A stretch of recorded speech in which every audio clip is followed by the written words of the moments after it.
The movie reviewed in this episode is rated R. Listener discretion is advised.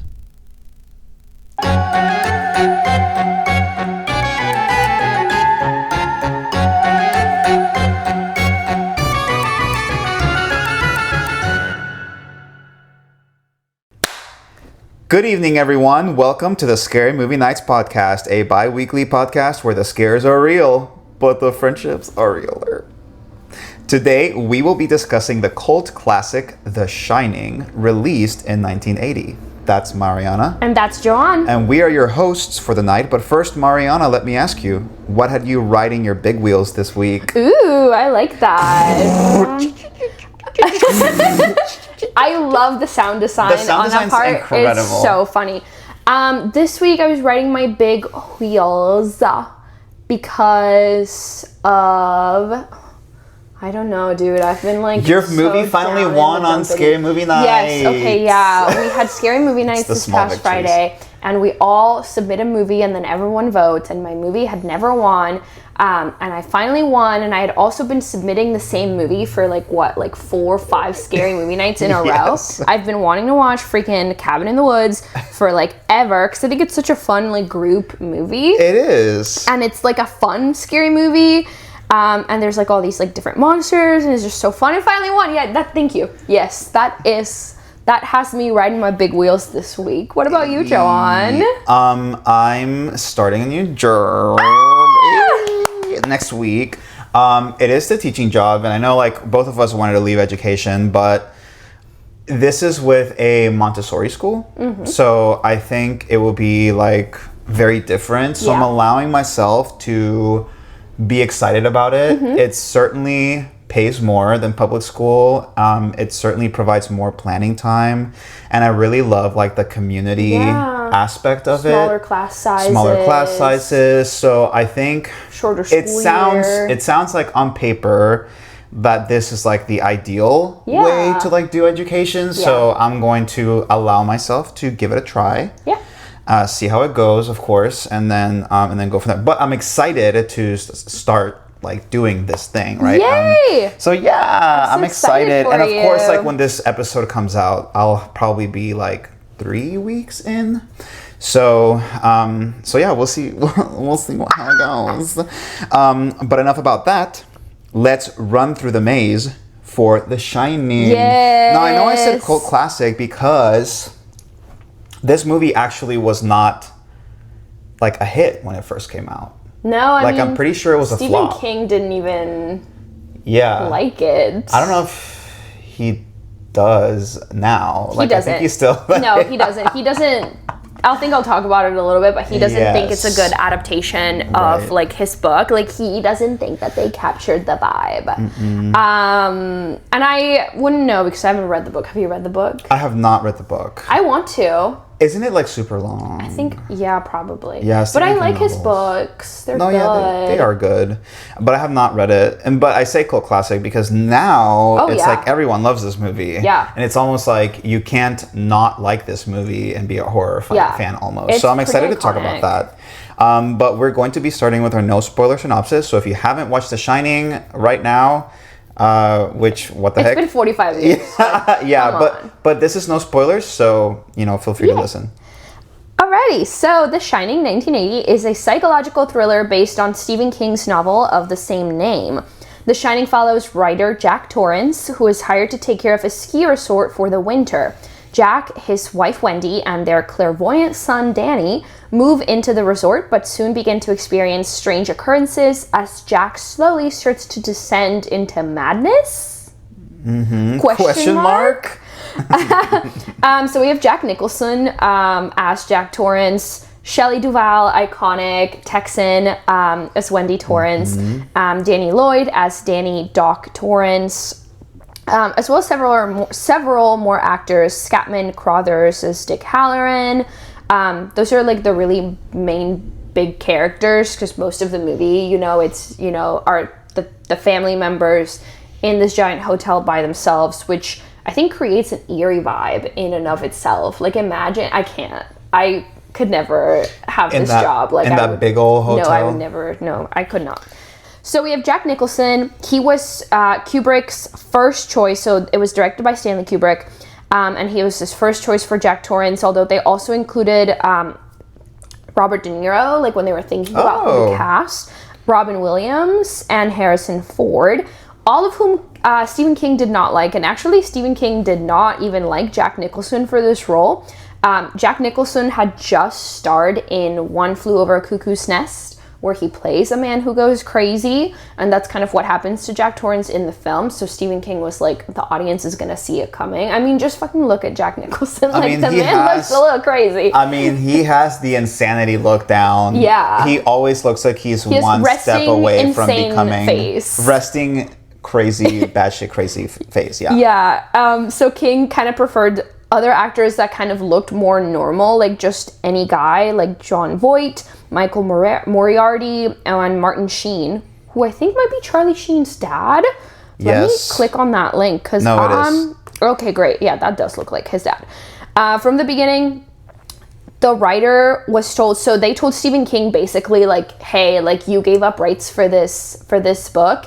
And the lead role is like non-negotiable. Also, when Kubrick started making the movie, he basically, like, one of his demands was like, I want like full creative freedom for this film, which is why he kind of deviates from some things that happen in the book, and it's part of the reason why Stephen King did not like this adaptation of the novel, because there's another I think there's like a show as well. That's more recent. Slim Pickens was offered the role of Dick Halloran, but Pickens remembered his experience working with Kubrick on Dr. Strangelove, and he told the director that he would only do the role if his scenes were shot in less than 100 takes. And Kubrick was like, nah, and he declined. I think he's hard to work with. Yeah, from what I gathered, and as far as like Shelley Duvall's experience, he was like super demanding of her, and like I don't think she had a very nice time making this movie. Also, Carruthers, what's his name? Scatman Carruthers, like he also experienced a lot of like workplace abuse, I would say, in the hands of Kubrick. So they were filming like 10, 12, 14-hour days. Like it was insane. Yeah. Now this film was shot mostly at Elstree Studios, which is in New York. And so they actually built the facade of the hotel, and it was the largest set that they had built in the studio at the time. In February of 1979, the Colorado Lounge set at Elstree was badly damaged in a fire, and it caused like a big delay in production. Now, a lot of the exterior shots were in Glacier National Park in Montana. So those were a lot of like the aerial shots, like the opening of the film where you have the little Volkswagen like driving, like that is all in Glacier National Park, and it looks just so beautiful, like so stunning. And yeah, they had crazy shoot days lasting like 12 plus hours. There's this, the bar scene, there's a bar scene with Jack Nicholson, and apparently they rehearsed the scene for 6 weeks. Wow. Which is insane. Okay, like I mentioned earlier, we have Stanley Kubrick directing, and he also wrote it in collaboration with the novelist Diane Johnson. And he had recently done 2001: A Space Odyssey, Clockwork Orange, Lolita. He was also offered, but refused to direct The Exorcist. Oh, interesting. Which is kind of interesting. Now, in the contract to direct the film, Kubrick required that he could change the novel. So that was like a huge thing. He did not like King's original screenplay, because Stephen King wrote the screenplay, or wrote a screenplay, and he changed it. And Kubrick is a skeptic. He does not believe in ghosts, and he does not like ghost stories, which is why this adaptation of the work, Stephen King did not like it. And I think I'll talk more about that when we get into the whole spoiler section. Because I think like one big theme, which I'll bring up, is like, is this movie, like, is this ghost, is this supernatural, or is this like a crazy case of cabin fever that we see this character kind of undergo? Now, some miscellaneous details. Kubrick pushed Duvall, she said, to get the performance out of me that he wanted. So there were scenes that were shot like upwards of 25 times. I think I have it in here later. There's like one scene where it's, I think she's being chased and they shot it like over and over and over and over again, which sounds insane. Danny Lloyd, who plays Danny or Doc in the movie, he was protected by Kubrick. He believed at all times that he was shooting a drama and not a horror movie, which I don't know how they did that with some of the scenes, but I can sort of see how they would have pulled that off to kind of protect this child. Yeah. There's one particular scene where Wendy is holding Doc. Yeah. And it looks like he looks so limp, but it's because it's a doll. Oh shit. Because Wendy and Jack are like going at it and like saying all this crazy stuff to each other, and so Kubrick did not want what's his name, Danny, to like hear any of the lines, just to protect him, like make sure he wasn't traumatized by it. Damn, why couldn't he be nice to the older actors? I know, as well? for real. That's crazy. It's almost like they're people. But at least he didn't abuse the child. Yeah. Shout out. I guess.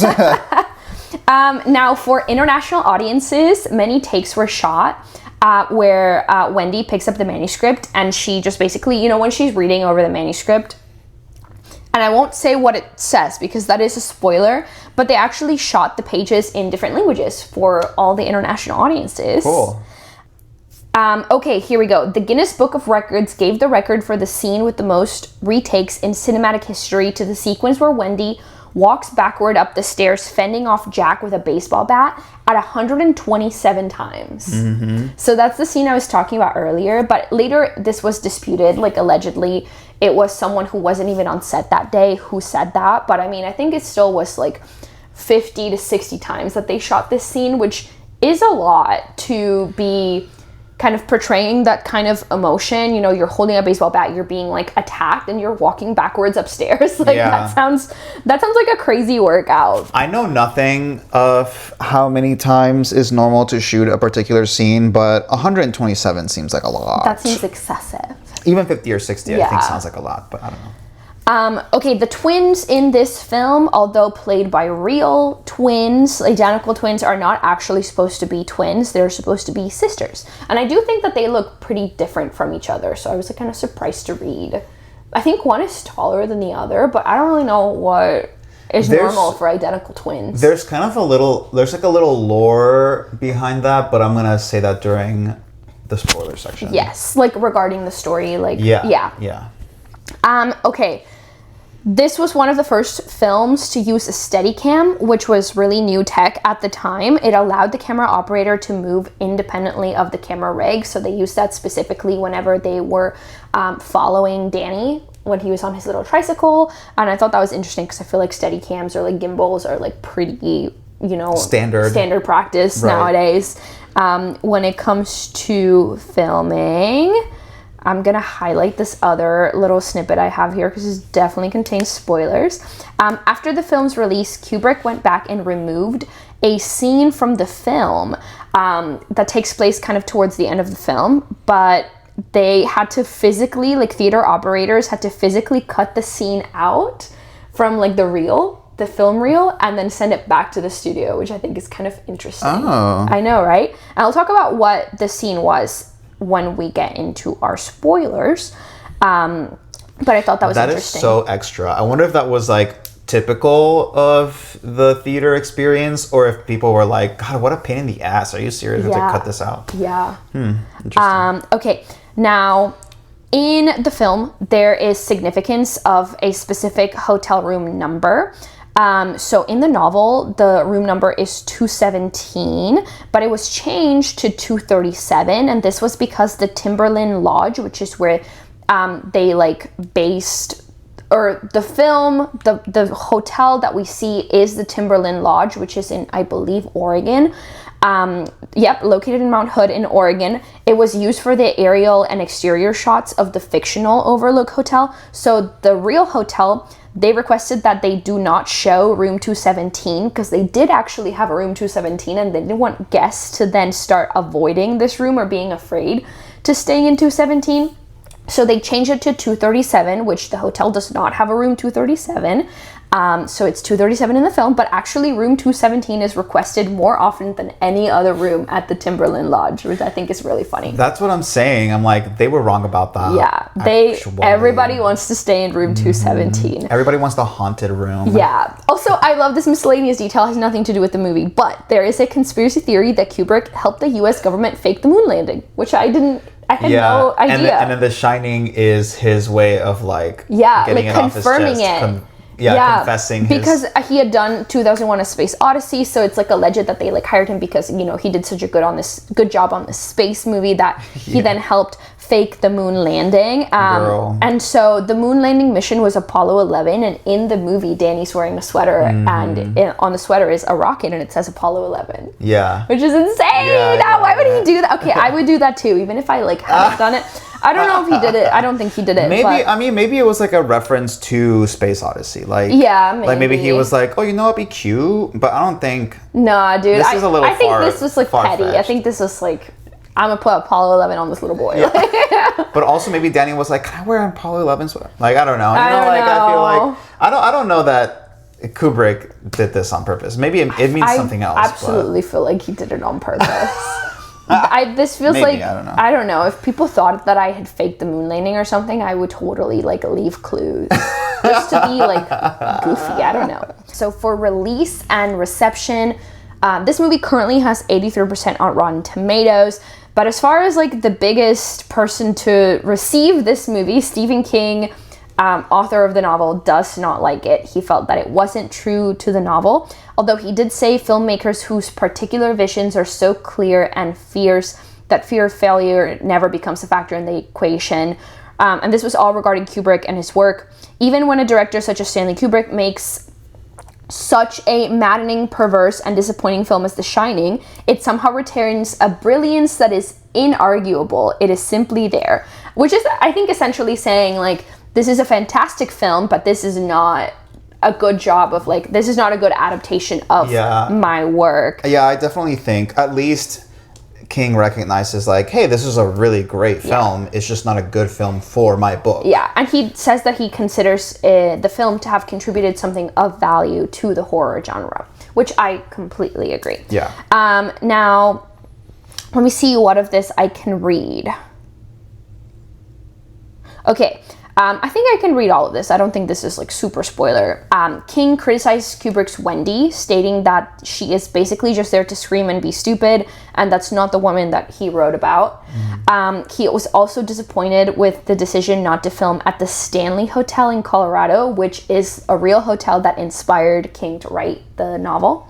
And then, like I mentioned earlier, he did not like Nicholson for the role. He thought audience would see it coming that he would go insane since he had just starred in One Flew Over the Cuckoo's Nest. He wanted someone who looked more normal.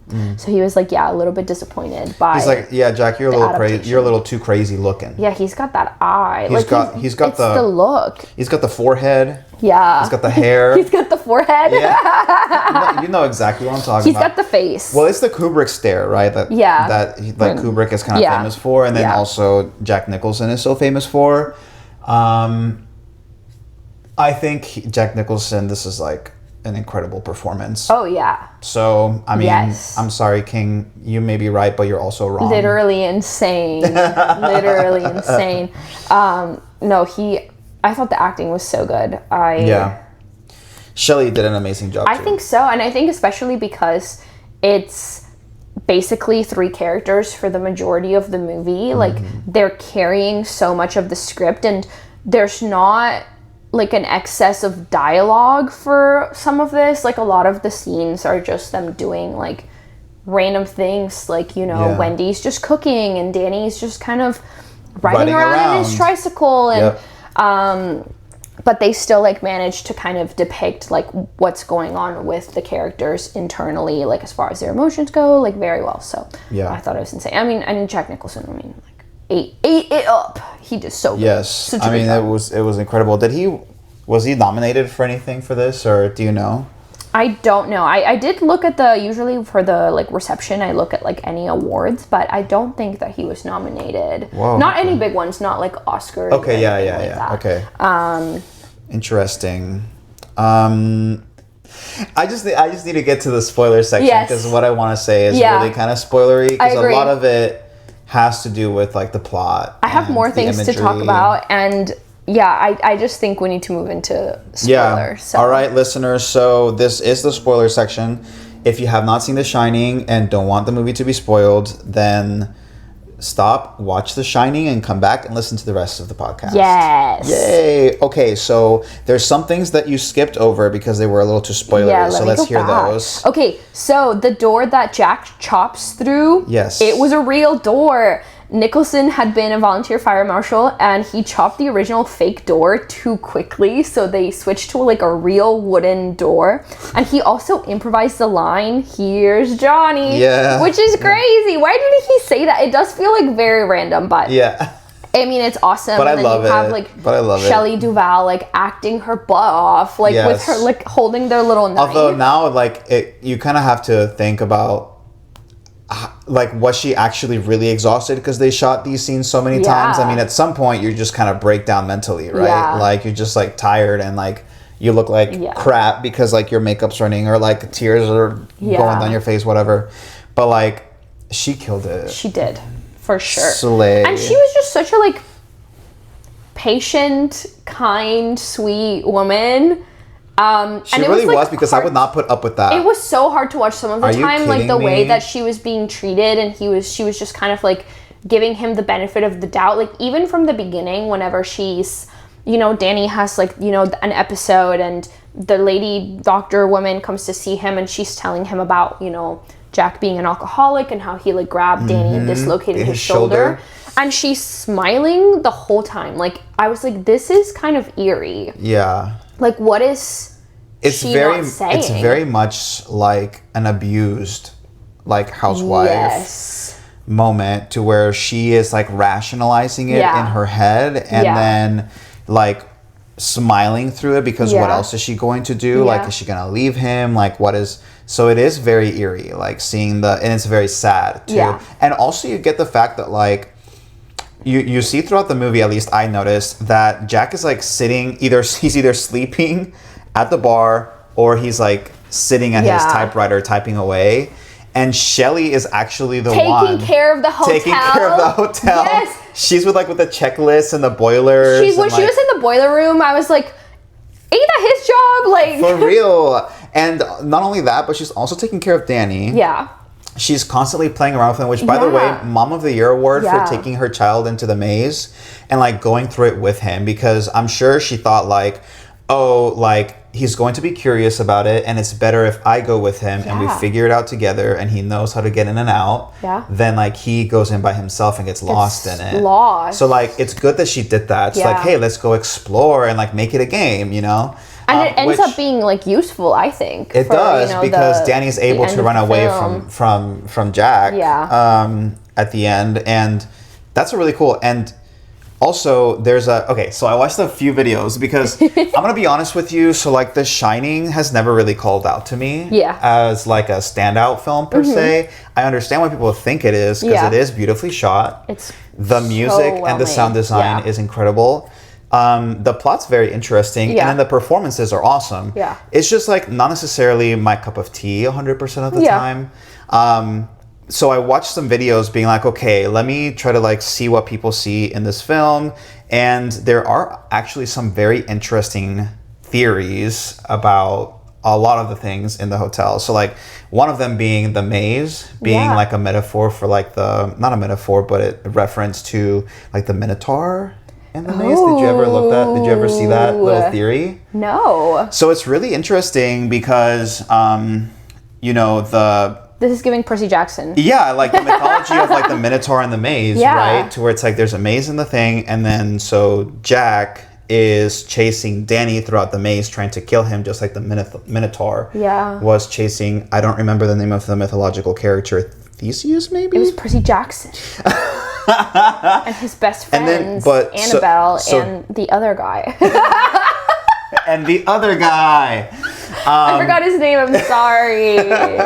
Anyway, the way that Danny like outsmarts Jack and essentially ends up slaying him, I guess, is like kind of in reference to that, which I thought was really, really cool. Dude, Danny like walking backwards and that was genius. I wouldn't have thought of that. Me neither. As an 7 years adult. old, are you kidding me? Yeah.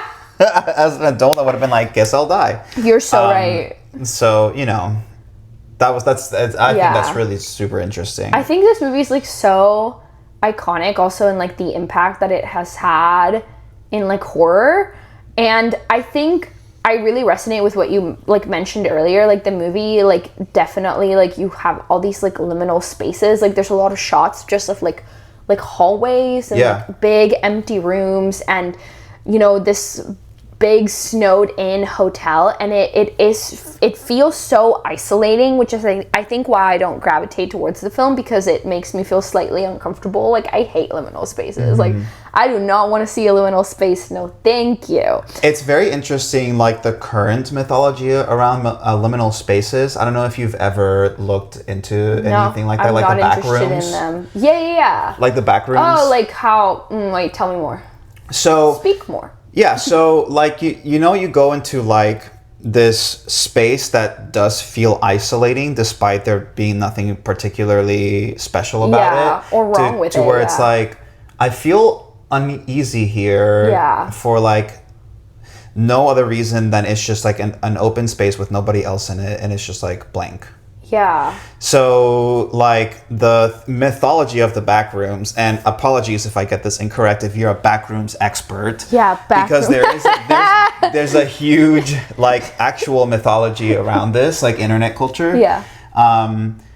It's this idea of, like, you can wake up or clip through reality and end up in this, like, endless liminal space of like just hallways and empty rooms. Yeah. And there's like different levels to the back rooms. So like there's creatures that can attack you while you're in the in these liminal spaces, and there's really no way to get out of it, except there is, but no one's really made it out. And it's like all you can do is wander around forever and hope not to get attacked. And there's like there's this whole weird, like, look it up. It's actually kind of interesting and spooky, which I absolutely love. I will not be looking it up. Thank you. It's like an urban legend, but I've it's definitely current like mythology. Kind of heard about it. I've definitely heard about it in like the zeitgeist, but it's not something that I'm gonna look into because I don't want that. That's not my journey. Yeah. It's kind of like there's a game that the kids are playing. The children. That it's like the Top Hat Man. I've literally never heard of this. Something like that. And I think Hand hook, car door, man hook. I think that has something to do with the backrooms too, where it's like you chant something and like if you see him, he'll pull you in, or I don't remember. Oh, no, thank you. I'll not be doing that. That reminds me of like, you know, when you used to see like on Tumblr or like Reddit. Yes. Those stories that are like, oh, you know, if you're hiking in the woods and you see like, you know, a staircase or like a doorway, it's like, do not go into. Why the fuck would I go into it? What the fuck? A staircase? I literally would see it and walk the other way. I would be like, I'm going home. Direction. Where's my car? Like, I've touched enough grass. Like, this is it. Like, that kind of reminds me of like Together. Whenever they like. I haven't seen it. I haven't seen it. Don't tell me. Never mind. I'm so glad I didn't say anything. We need to go watch it. I'll go watch it with you again because I loved it. Okay. But so this will make more sense. So the hotel is like this entire like liminal space, and it's almost like the hotel itself is alive too. Right? Yes. Like, and I don't know if you noticed this during your watch through or even encountered it in your research, but like the layout of the hotel doesn't actually make sense. Yeah. I didn't think too hard about it because I didn't want to while I was watching, but there were definitely instances of me being like, wait, where is that? Where is that? How did he end up there? Yeah. Where is this door? How big is that room actually? Yeah. Why is there no window here? You know, like all of these like instances of it's like the hotel is alive and shifting and growing and changing at all times. Yeah. And it's something that unless you're really paying attention, you don't notice. And I did, you know, hear someone's idea that Kubrick did it on purpose to make the audience feel uneasy. Yeah, and like and I definitely feel like lost. I think you could also maybe like interpret that as like the characters like blacking out portions of their memory and then just kind of like showing up in this room that's, not where it's supposed to be, but they just, find themselves there. Like, I don't know. I have a couple more things to read. Okay. So the elevator scene. Yeah. With the blood. Insane. It's all practical effects. It was one take. They literally had these elevators that they constructed and just gallons of fake blood, which they tested, like, all different kinds of things to get the blood to look, real. And no wonder they put that scene in so much. Oh yeah, literally, I was like, we are gonna beat this horse and over, literally. And whenever they started filming, at the beginning, you can kind of see the blood starting to kind of seep out. But apparently, whenever they started the shot, Kubrick walked away. He was like, I can't watch. He's like, let me know if anything goes wrong. But he like literally walked away, and I can relate to that. Like, I've definitely been in situations where, like, I've worked so hard on this, like, I don't even, I can't, I gotta look away. It's like, we have to just let it go. Yeah. Also, the film, when I mentioned earlier that Kubrick cut out a portion of the film once it had been released, so it was a scene from the film which took place in a hospital, and it was, the aftermath of everything that happened at the Overlook, and it's basically, like, officers telling Wendy that they can't find Jack's body.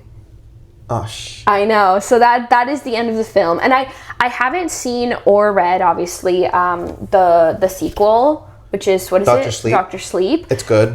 That's what I've heard as well. It's more of an watch action horror film, I think. Okay. I feel like. Is it the newer one that was directed by, what's his name, Flanagan? Yes. Okay. With Ewan McGregor. Then I need to watch it because I love Mike Flanagan. Yes, Mike Flanagan. It is a good film, and it does explain a lot. Now, it's been a while since I've watched it, so I don't remember all the bits and pieces.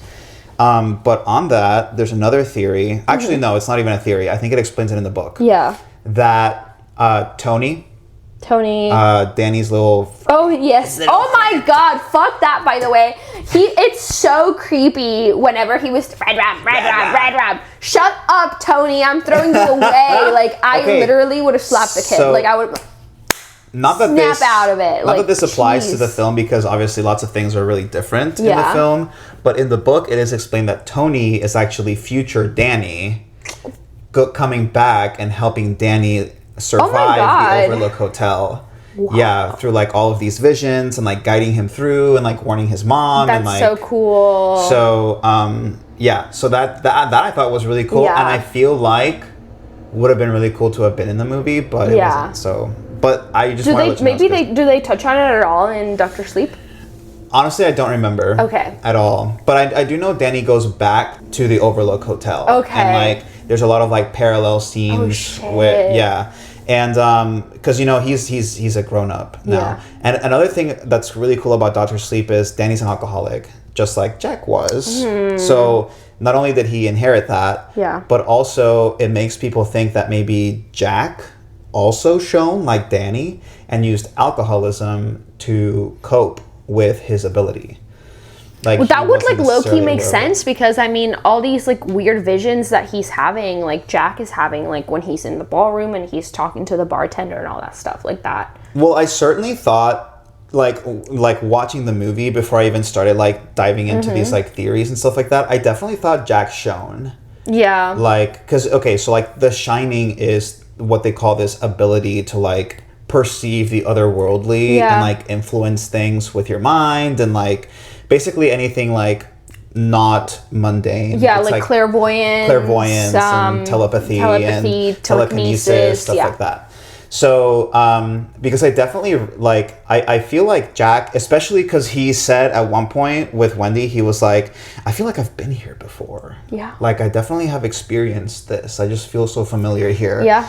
And I was like, okay, he definitely has a little bit of shine then, because like, hello, like that's such a random line. There's like such a connection between Jack and, the Overlook's past caretaker who murdered his family and his daughters, who weren't twins, they were sisters. I don't know if you caught this while you were watching it, but actually, so when he's like interviewing with it's like his he's meeting with the manager. Yeah. He mentions a name. It's like John Grady. Yeah, John Grady, like Johnny. But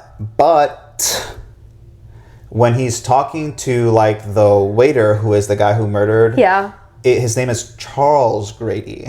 Oh. They have different names. I don't know if you caught that. Whoa. The last name is really what's... Okay, so so this is I didn't quite know like how to put all this together. I definitely watched some videos on YouTube, but like there's a difference in the names, but then also remember at the very end of the movie you see Jack in a picture from like 1921 or something like that. And people are saying that the Overlook Hotel, there's some kind of like resurrection or reincarnation happening in the hotel, and some people are saying maybe it's like Jack's personal hell that he has to relive over and over and over over again, because it's like I think even Kubrick said that the man in the picture in 1921 isn't Jack, or it was like Jack's like previous incarnation. Yeah. And in the picture too, I saw this, I was like, oh my god, they're so right. There has to be meaning behind it, because he's like got this weird stance with like his hand being held up and the other hand being held down. It's very reminiscent of like this satanic picture that's like super popular. I don't remember what it's called, but they're like trying to like kind of relate that with like Satanism and like incarnation and like resurrection and his own private hell, and it's really interesting. I was like, okay, there's definitely a lot of different things that you could get from the movie that you miss on your first, maybe even second or even third like watch through. So I think that's really super interesting. That is interesting. Whoa. There's just so much about this film that I'm like, I don't understand this, but I like it. Yeah. There's definitely the differences between the guy mentioned at the very beginning and then the waiter talking to Jack in the bathroom.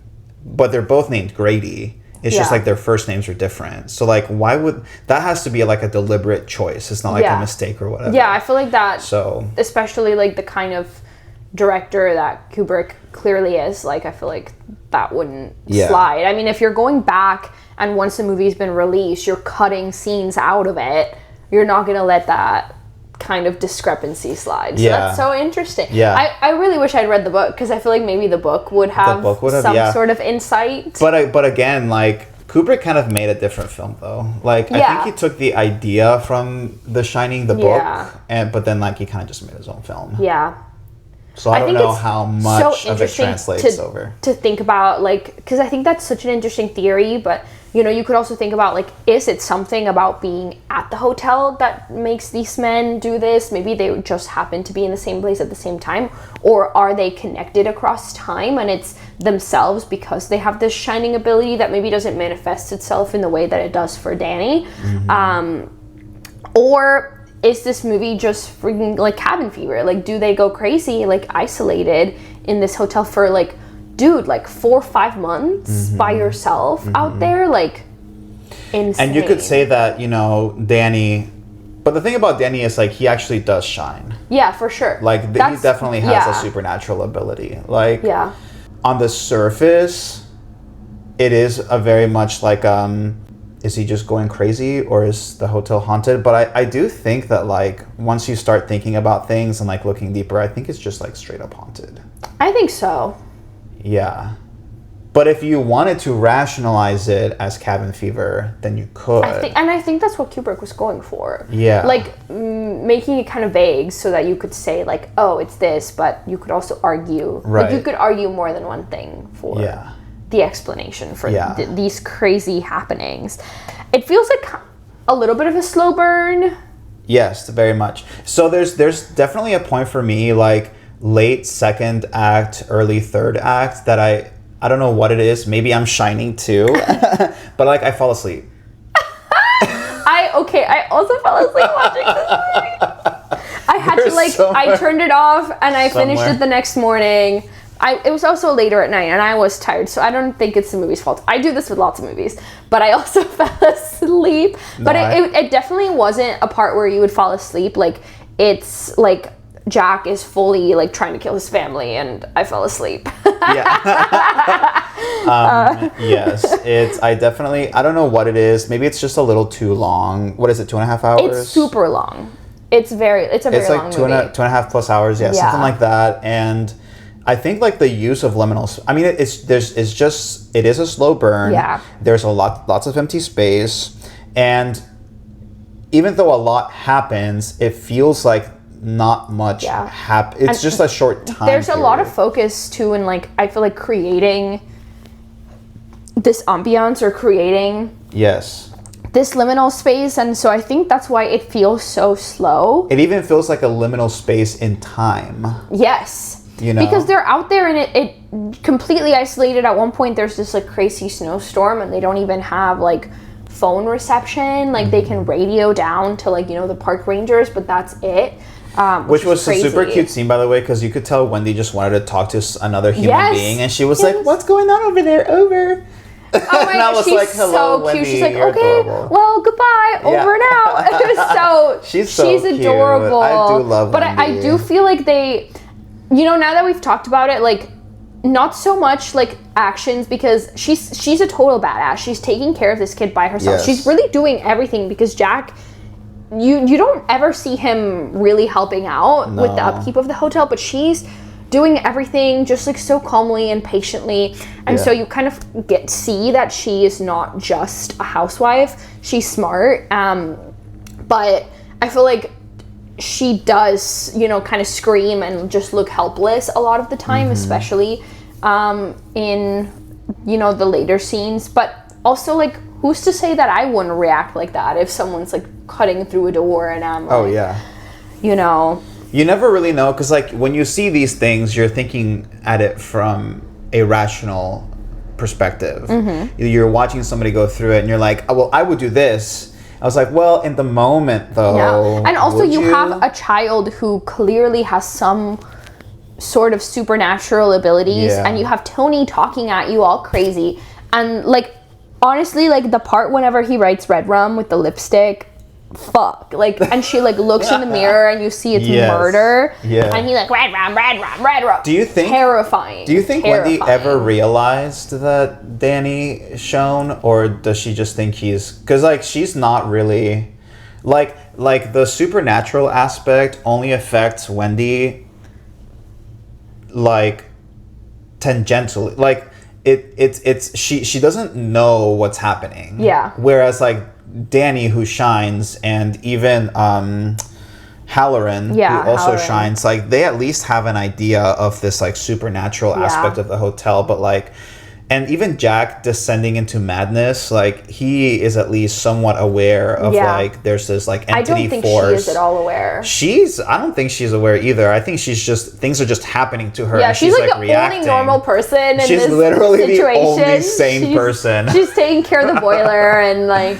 She's like, we're jumping out the window. Yeah, literally. She also like acts like she's really smart. Like when she locks him in the pantry, and when she gets, you know, Danny out the window, like she was able to like quickly think on her feet, and I think she maybe like deserves a little more. I agree. More credit, but I don't really know how she was written in the original book, so I can't really speak to that. But by the way, I love the scene in room 237 when Jack goes inside. Oh my god. Insane. That was scary. Full frontal. Terrifying. Full frontal. By the way, that woman has the longest legs on the freaking planet. Because like the way she stands up is like so eerie. Yeah. She doesn't like get up, you know, like, but she squats first and then like fully extends her legs. And I'm like, she's so tall. She just keeps going. They tried to put her on the cover of Vogue, but her legs were too long. Yeah, and that scene was excellent. Another fun theory that I don't think is true, but it's fun to consider, is that Jack is gay. Because, well, first of all, at the beginning, when he's in the lobby of the Overlook Hotel waiting to talk to the manager, he's reading a copy of Playgirl. Oh! He is, and like if you pause it, like you can see very clearly like the cover is Playgirl. So it's like, first of all, what the hell? Whoa. Why would you bring that into the lobby of a hotel? And second of all, why would you be reading Playgirl? Yeah, why would he had to brought it into the hotel? Like, I don't think the hotel is going to have that in the lobby. So either it was set out in the Overlook Hotel, which is Yeah. unlikely because it's the summertime and it's Yeah. creepy stuff doesn't happen at that point. Or he brought it in himself, but then why would you own a copy of Playgirl and why would you be reading it? That's And so in public. interesting. And then also people are saying that like the scene with the waiter in the bathroom is very gay coded because it's like he's like rubbing him down. Yeah. You know, it's like, oh yes sir, like all this other stuff. And then also of course, yeah, the scene in 237 with the woman. He like starts making out with her, but then he looks at her in the mirror and it's like this like disgusting like old lady. rotten like rotting body. Yes. Basically, and people are saying like that is How he sees a women. metaphor of like him trying to like be heterosexual but really finding the moment like disgusting and like does not want to do that. And I was like, oh, interesting. I don't know. I mean, I don't think so. I don't either. But I mean, it's fun to Halloran like consider. had warned Danny. He's like, hey, don't fuck around in this room, implying that there's something eerie going on in this room. And yeah, I don't know. But the Playgirl magazine is weird. That is weird. Why did they do that? Right? I'm gonna look it up. Let me see. Yeah. The Shining Playgirl. Incest. Why parents sleep with their children. Yes, that's it. That's crazy. Someone said he's reading it for the articles, bro. So that's what people are saying. Like it's suggested that Jack is actually abusing Danny. Whoa. And not that this The creepy correlates. scene with his son. Yeah, not that this correlates, but it is the 80s. And that it correlates with like him being a closeted homosexual. Wait, this is interesting. Whoa. So again, there's a lot of like little things here and there that are, I think Kubrick intentionally makes it vague and difficult to pinpoint. I think it creates like this idea of a liminal space, not only in actual space, but also in time, and also ambiguity in morality, maybe. Yeah. And in ethics, like why would he be reading that? Yeah. At the lobby of this hotel that's like busy right now, like people are checking out. Crazy. Dude, also like I don't know if because you watched Dr. Sleep, but you mentioned that Danny's also an alcoholic. Like, how does the alcoholism like affect Danny's like shining? Because like maybe that's why Jack was an alcoholic. Like maybe that kind of like dulls the effect. Yes. Of is that? Yeah, that's why. Yeah. Oh shit. Because okay. it dulls their shine. Yeah. Oh shit. Oh, Jack was definitely fucking shining. Like. Yeah. Yeah. Because it's especially like when he goes into the bar for the first time, he's like, I would give my soul for a beer right now. And then Lloyd pops up. Yeah. Hello. Oh, another theory that's really cool is that the bartender at that bar is always like that person's father.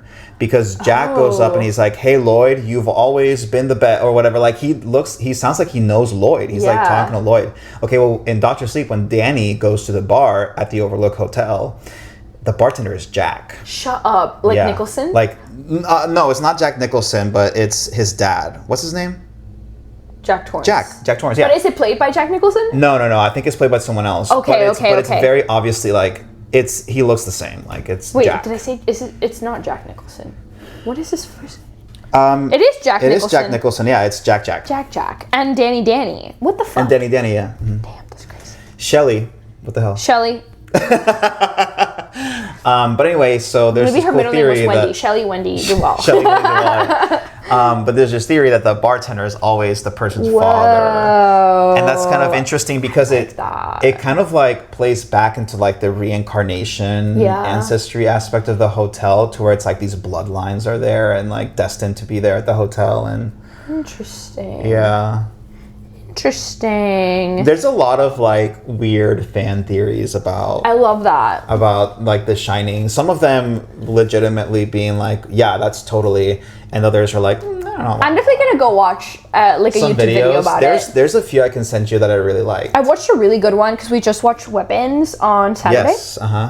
And I'll send you, but I found this. It's like a 20-minute video looking at like the themes and like the meaning of the symbols like in the movie, Yeah. and it was really good. I really enjoy it because I tend to look for deeper meanings in movies, and I'm successful most of the time, but I can't catch everything. So I like hearing people's ideas. Or there's like also things that like I wouldn't have known, like the symbolism of like the triangle like in the film. Yeah, correct. Yeah. I didn't know what the Alcoholics Anonymous logo was. Right. I just didn't know that, and that like plays a significant role in the movie, like per the director himself. So, yeah, super interesting. There's one more theory that I want to get into before we move on. That is kind of cool. That I don't really think is anything, but it's fun to think about. Yeah. They say that if you watch the movie in reverse, it gives like new meaning to some of the scenes. Like there's the scene where Jack's like chasing Shelly up the stairs, you know, and she's like swinging her bat. Yeah. But if you watch it in reverse, it's Shelly's chasing Jack with a bat like down the stairs. Interesting. So I'm like, okay. I don't know if I'm gonna do that ever, but that's an interesting little take on that. I mean, and I guess if you think about it, like like the scene where Jack goes in room 237, it would be like him like embracing this like decrepit, like decaying person, and then it becoming beautiful.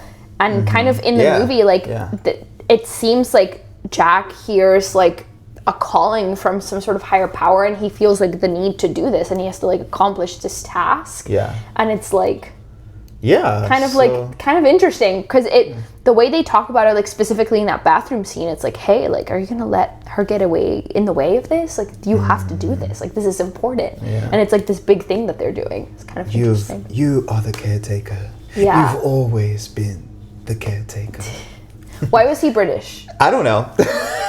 I don't know. Why? Because it's fancy. The transatlantic accent coming through.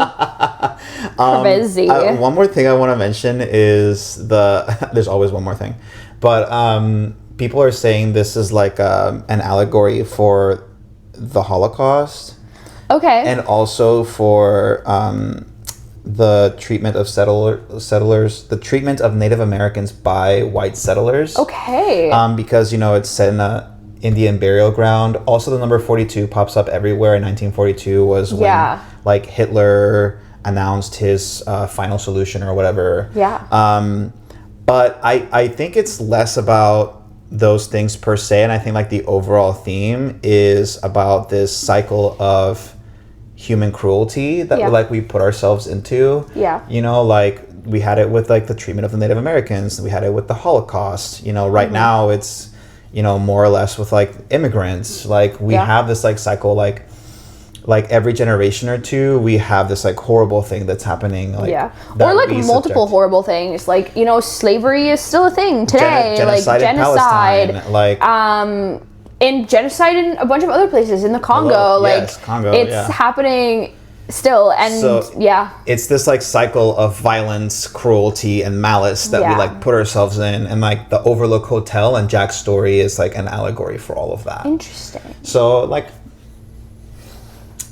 we're thinking. So let's do good, bad, and the ugly, or the spooky. Let's do it. What's your good? I love Danny on the tricycle. The tricycle that. So, really cool fact about that is the sound design for that is a parallel to the music when he's being chased in the maze by Jack. Oh. Because if you listen to the music, there's like a cacophony and then like a very silent part and then a cacophony. And so it's very. I love that. I love the sound design. I love the score. It made it feel so eerie, even though like you're in these like very scenic, beautiful like lodge, this beautiful hotel like in the snow. Like it's just so good. Those are the two like top things I have. The acting was insane like in this movie. Like I think Jack Nicholson did an amazing job, and he like, I mean, carries it 'cause, you know, he's kind of the main character, but Shelley Duvall as well, like insane. And they played such an amazing couple that's falling out with each other. they both did such an incredible job. I mean, they have to carry the whole thing, right? Because there's 3 of them. Interesting too, like when I think about it, it's like they don't seem like a couple. Like they don't act like a couple. Like it's kind of strange. No, Jack actually acts so annoyed with them when they're driving over. He's like, well, you should have had your breakfast. And it's like, bro, he's like 7. Come on. Like, he's a child. He's like 6. Yeah. No, I totally get that. I totally agree with you on all accounts. The soundtrack really, like the sound design, like I would like to watch this movie a 4th time or whatever and like really pay attention to the sound, because I think that they made some very smart decisions and it's beautiful actually, like the music. Yes. Yeah, their performances were amazing. The style of filming, the liminal spaces, the subliminal messaging, all really great. Like great attempts by Kubrick to like unsettle the viewer, and I think he definitely succeeds in that. You did it. Yes. And of course I love that he protected Danny. Yeah, that's sweet. That was really nice, despite like not everyone's 100% evil and 100% good. Yeah. Like despite his mistreatment of like Shelley Duvall and other actors, probably Carruthers, at least he protected Danny, which was, I think, very important. Although I read that the actor who played Danny acted in like one other movie and actually expressed that he had no interest in being an actor at all. Damn. Yeah. He's like, this is for the birds, this is fucking bro. weird. This sucks. What are y'all doing? I want to go to school. What's your bad? Okay, the bad. Wendy's character. I do think that she could have been done a little bit more justice. Like, she's very, like, aloof, and I think we see, like, glimpses of, like, the real Wendy, and, like, she's, like, capable, and she's, like, a badass, obviously. She survives with her kid. Also, it was really hard to watch. Like, I think there is an element here of, like, some sort of abuse that is happening, whether it's, like, physical, emotional, verbal abuse, or even sexual abuse, like, you know, that one theory. But, like, clearly, like, Jack is not a good husband and a good dad. And it was, like, hard to watch, like, whenever she's telling the story about, like, Jack dislocating Danny's arm, and the way she reacts whenever Danny, you know, like, his sweater's all messed up, and, like, clearly someone has attacked him at the hotel, and she, like, immediately is like, you did this. And it's like, why was it so immediate that she accused Jack? Like, there wasn't any sign of her being like, how did this happen? She immediately is like, oh, this has happened again. So that was kind of like my bad. But I mean, it does totally add to the story, so it's not like truly bad. So I think mostly the whole Wendy thing is what I'll stick with. Yeah, and that goes back to we were talking about earlier, like the dislocated shoulder. That's not the first or only thing that has ever happened. So like, there's more of a history there that there's we're not more aware there of. for sure. Yeah. I hate that Kubrick is such a pain in the ass to work with, apparently. Probably. I think it's mostly about, like, so I don't know any specifics, but just from what I know, it just sounds like he's such a perfectionist that, like, he just shoots things over and over. In the pursuit of perfection and the pursuit of a vision. Yeah. And it kind of goes, you know, like a lot of horror movies, I feel like, well, maybe not a lot, but some of the movies that we've talked about have this, like, abusive director. Oh yeah, the old ones, because I feel like there was different structures in place. Yeah. Or we have structures in place now to protect actors and, you know, people who work in film, that maybe these things weren't widely used, you know, in the 70s, 80s, because, you know, similar thing with like Texas Chainsaw Massacre, all those people who were injured, The Exorcist with Linda Blair, and the actress who plays the mom, whose name I forget. So you have all these, like, I just hate that for actors. I feel like I don't know, like, you know, like, everyone wants to be famous, and it's almost and like it's so hard that they're willing to do anything, and the directors know that, and, like, kind of take advantage of that. It's like, if it's not you, we could just pull anyone from, you know. Exactly. And it's so I hate that. Yeah. Honestly, I mentioned this before, but somewhere between the second and third act, I disconnect, bro. I like exit my body, and, like, it's I don't know why. it's that very specific like transition from the second and third act that I for some reason cannot pay attention to, and I've seen this movie like 4 or 5 times and it happens every single time, so I don't know what's up with that. What's your spooky? Okay, my spooky, the whole isolation of it all. I could never. Also the mace. I don't like maces. I don't like them. I don't fuck with them. Like, no thank you. These are not the vibes we are looking for. I think I would be okay with like I think it has to do with like I was little and I went into like, you know, those like glass mirror mazes and I got stuck. I like could not get out. I was freaking out. New Marlord dropped. They had to come get me. Like the worker had to come in and grab me and like pull me out. I'm like with like hedge mazes, I would feel more okay because like worst comes to worst, like tear the plane apart. Like let me get in there, but I just don't really like them. And then also Tony. An interesting thing I heard once is if you just grab the wall on your right side. And that works. And you just like never let go. Never let go and you eventually leave it. Yeah. So. Yeah. Maybe I'll keep that in mind. But I will also just probably avoid mazes. I just don't think they're that fun. I don't think hedge mazes are as easy to break through as you think they are.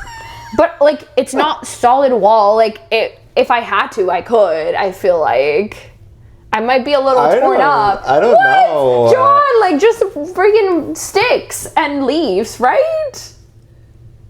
I don't know. Is that as easy? I mean, it's not like concrete. Yeah. So, but like, I don't know if it's as easy to break through a wooden wall as you think it is. Like even if it's just branches and because like they're intertwined with each other and like they, you know, it's like a plant. I could do it. I'm built different. She's built different.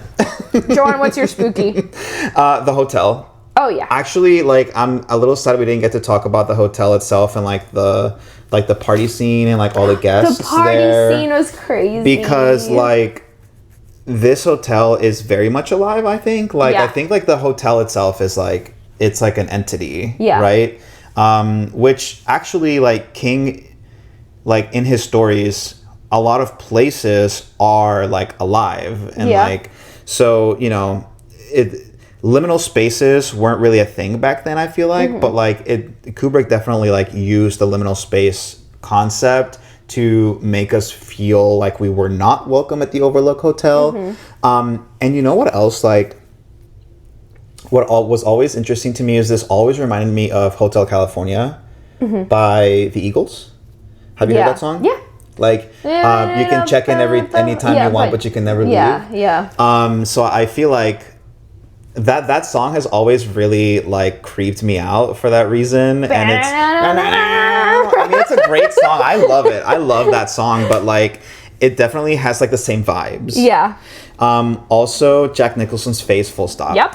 And Danny's visions were really spooky. Imagine being 7 years old and just seeing like blood down there. Yeah, or like Tony, like the way he like no, you don't wanna know. That's crazy. Like Danny's not here anymore. It's a Spinky like he's not here anymore. Crazy. Yeah. Crazy. He lives in his mouth, in his stomach. What? Danny says that. He's like, oh yeah, he's my friend. He lives in my stomach, and he's like, if you look inside, you can't see him because he hides. Oh my god, it's crazy. That's crazy. Bro, isn't that insane? Yeah. That's so creepy. That also like that would be like really uncomfortable. Like there's still acid in there. Like Tony, come on. Exactly. Like you can't afford a 1-bedroom. Like come on. It's not that bad. Get a job. Get a job. What would you rate this movie? Let's rate this movie in Johnnies. Oh, How many Johnnies would you give it? Johnnies. I would give this movie 4 Johnnies. Me too. 4 Johnnies. Okay, period. Yeah, I think the last star is just because I always fall asleep in that one part. I think ultimately, I just don't enjoy this movie as much as I enjoy other movies because it does feel so eerie, which is like a good thing, but I'm just kind of like, I watched it again because we were recording this episode, but it's not like I'm like, oh, I would love to watch The Shining. Like, let's watch The Shining. But it's so good. It's so well directed. It's well acted. It's an excellent film. The score is excellent. Like, so I have to give it, I feel like that last star for me is just how much I really like the movie. And so I have to really like it to give it the full 5. Yeah. So.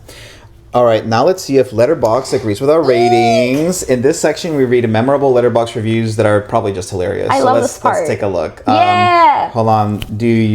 Wait, me, you. Okay, yeah, I'll start first. This one's by Jamie. Something in this movie happens. Some guy who just loves going absolutely crazy on the cello. That's my cue. Yeah. Okay, go for it. Okay, this is Abigail. If it was me, I would have simply not gone crazy.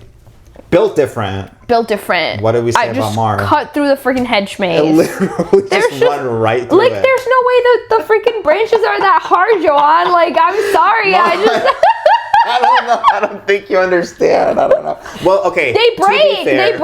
I literally don't understand either, so I guess. I guess it depends on the species that the hedge maze is built in. This one's by Eric Hatch.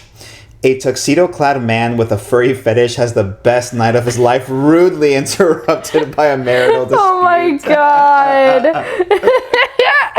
This is by Holly Amanda. When your circle's small, but y'all crazy.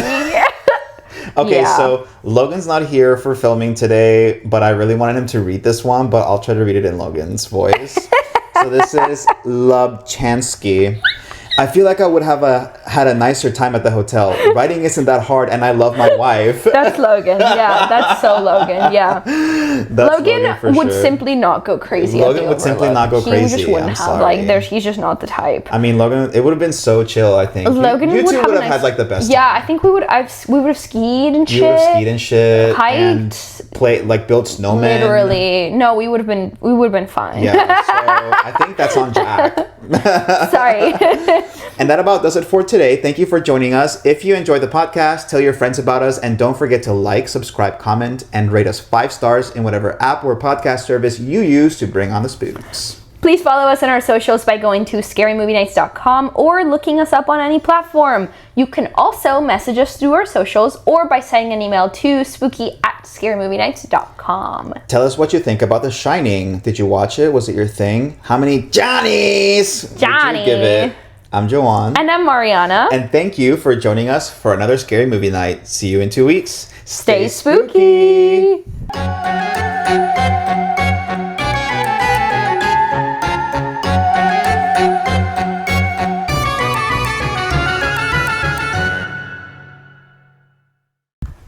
Here's Johnny! I love that scene. It's so great.